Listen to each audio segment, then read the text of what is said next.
Hi everyone, welcome back to Finite Automatons. And in this topic, I will be talking about how to build finite automatons and their basic elements. So let's get started.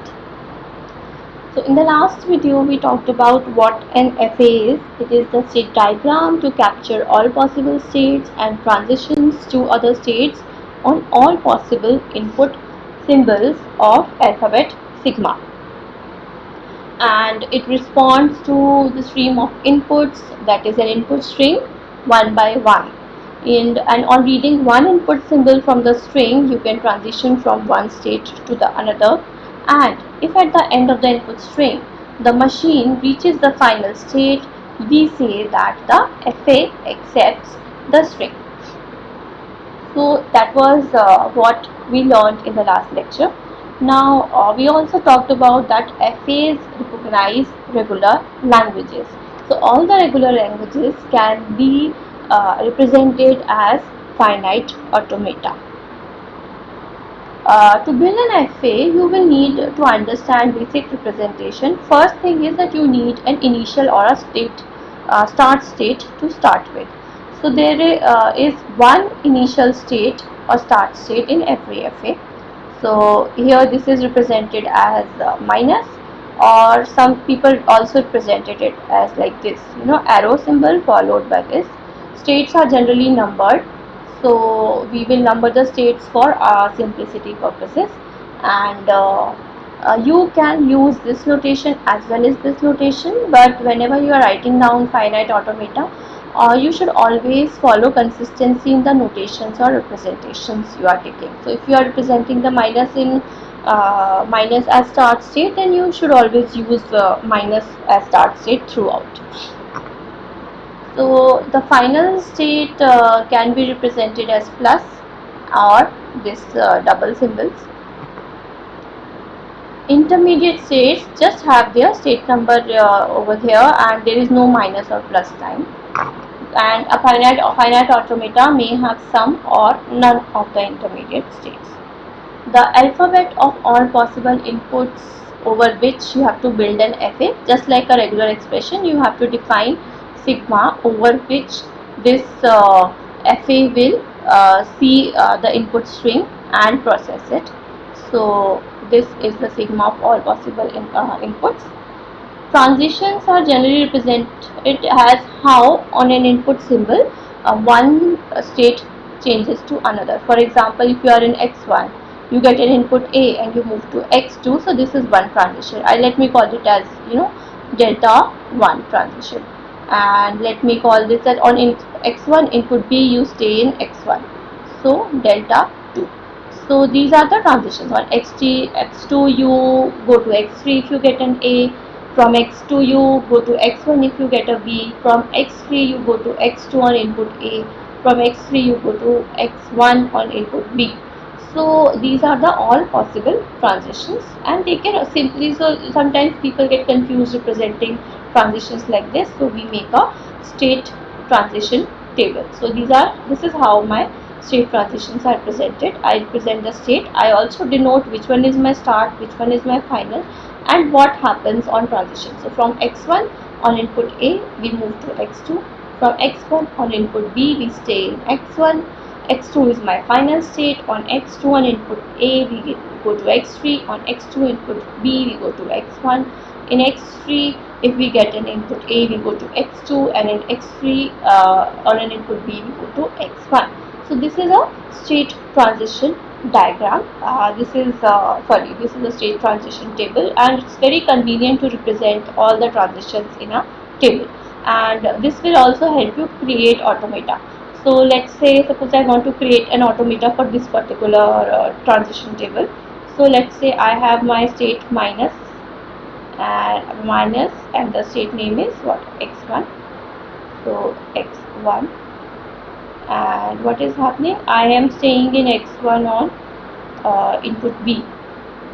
So on input B I am staying in x1, and on input A I want to go to x2.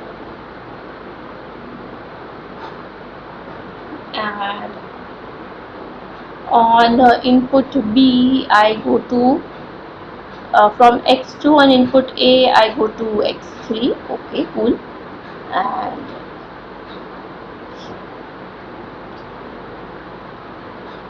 this is how I do it. This is my x3, and from x2 to x1 I go to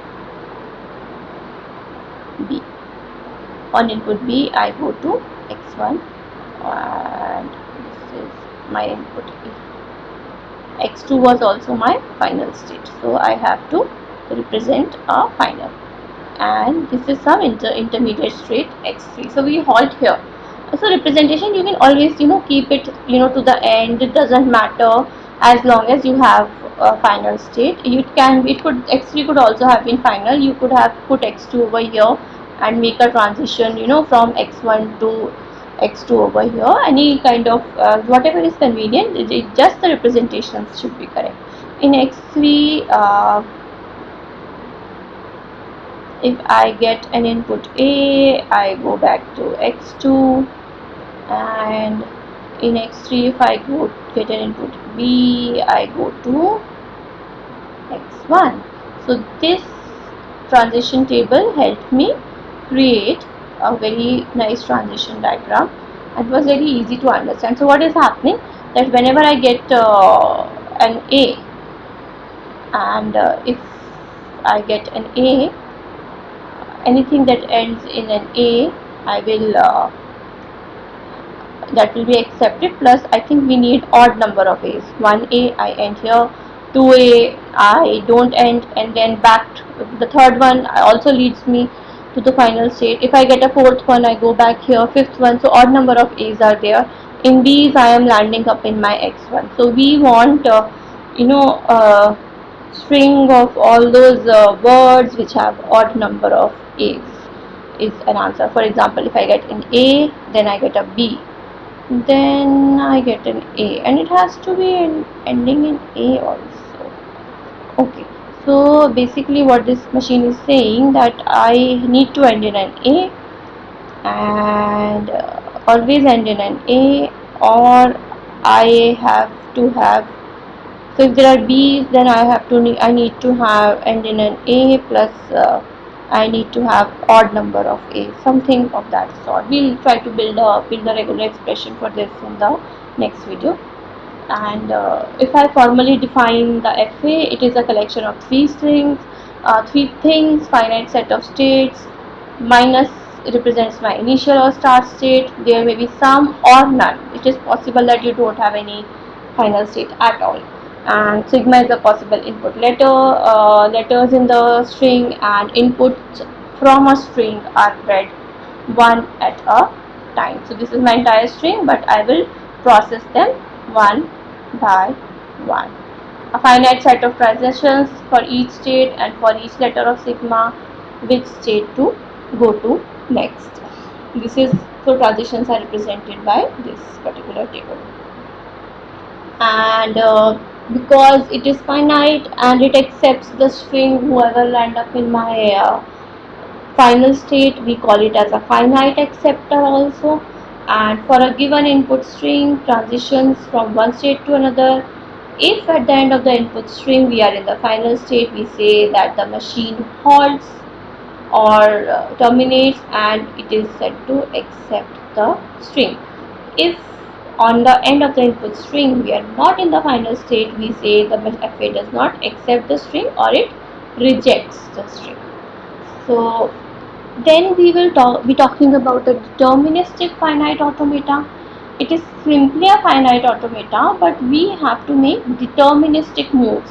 That is, machine has a clear direction, that given an input A, where it has to move, and you cannot have more than one choices. So this, if you say that okay, this is my state 1, and in state 1, if I say on A you move here, or on A you move here, this is not determinism. You only should have only one possible transition for a given input symbol, number 1. So machine should not have to choose which one we have to do. If there is an human intervention required, then this is not deterministic. So a DFA, in a DFA you will have exactly one input state pair transition. So if I erase this screen, I should have only one possible transition. There should be determinism. So that's not possible that for an input symbol you can move in multiple direction. That is not possible. Now let's say this language was defined over A and B. On input A I told that state 1 should move to state 2, but I am not yet told what to do with B. Even if the B is not important and it has to end up in a dead state, you have to tell the machine very clearly that input B doesn't mean anything to me. Let it land up in the dead state where there is no escape. So but you have to tell the machine for every possible input what is going to happen. For every possible input you have to tell what is going to happen.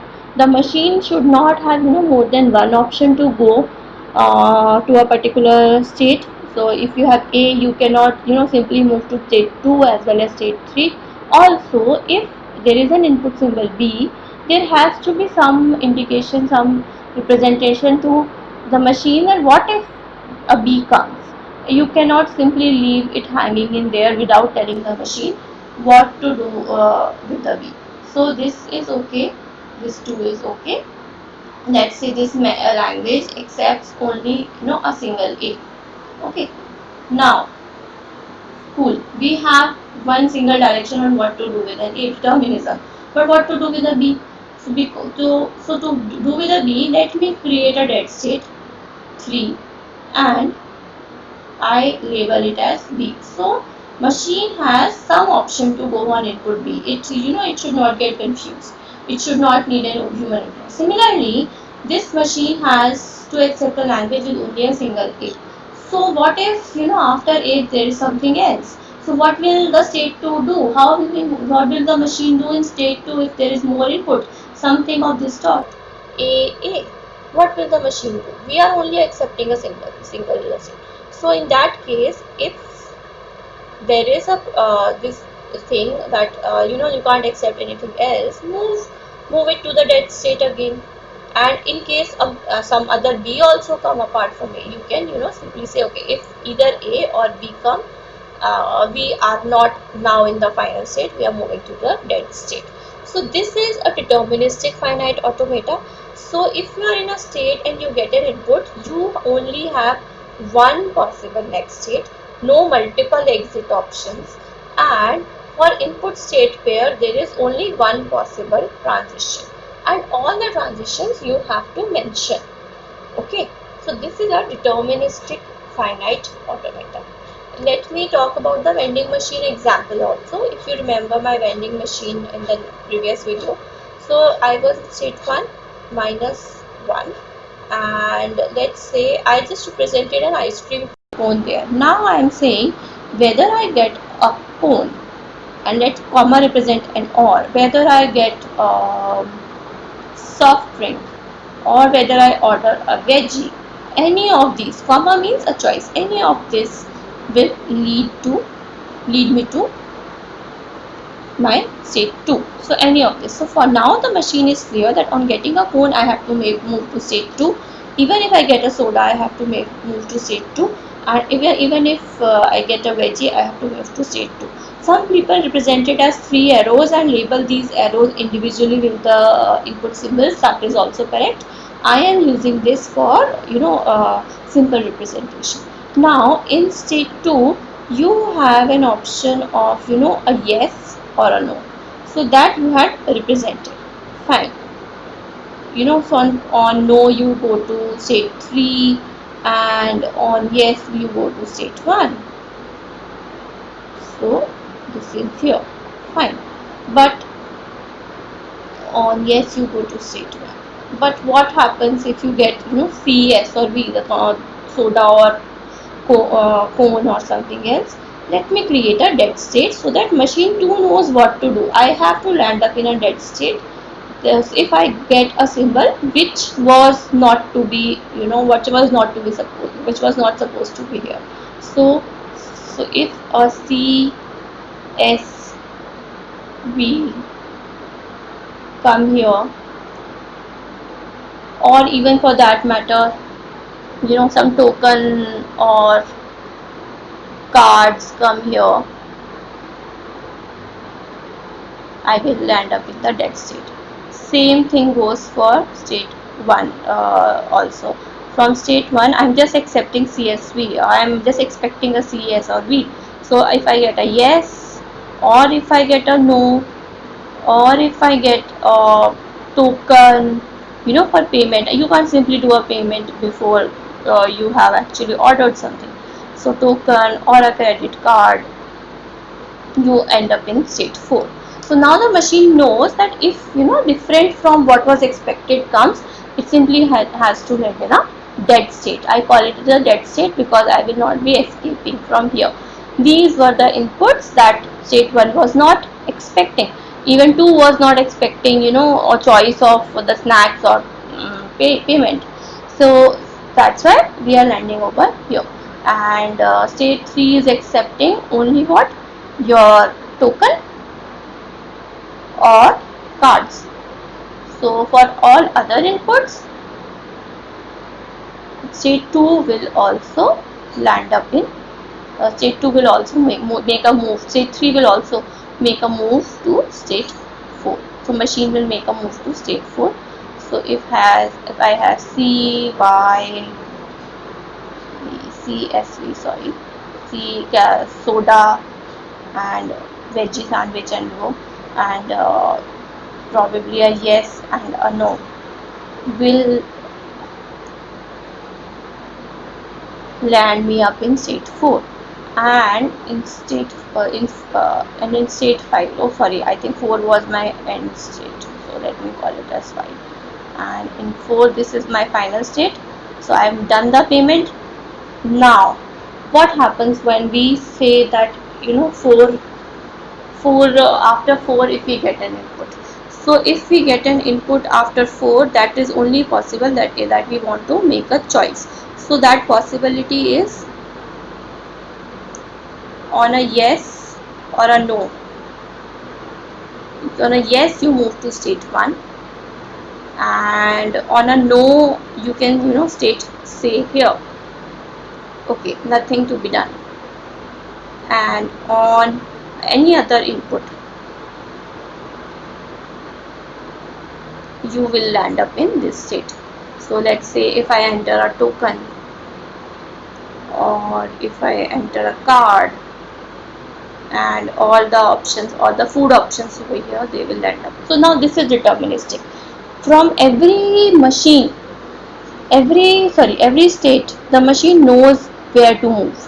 So I have labeled all my arrows, I have used all my input symbols, and the machine says that even if there is an unexpected input, I know what to do. So this is determinism.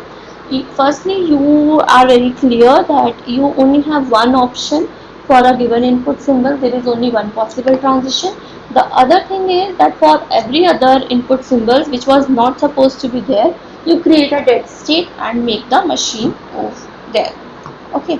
So this is a deterministic finite automata. In non-deterministic finite automata, the transition for input state pair may be non-deterministic, something of this sort. Minus, and on a minus, you can move to state 2, and let's say, suppose there is another option. So if you have this, we are accepting a A. If you have this,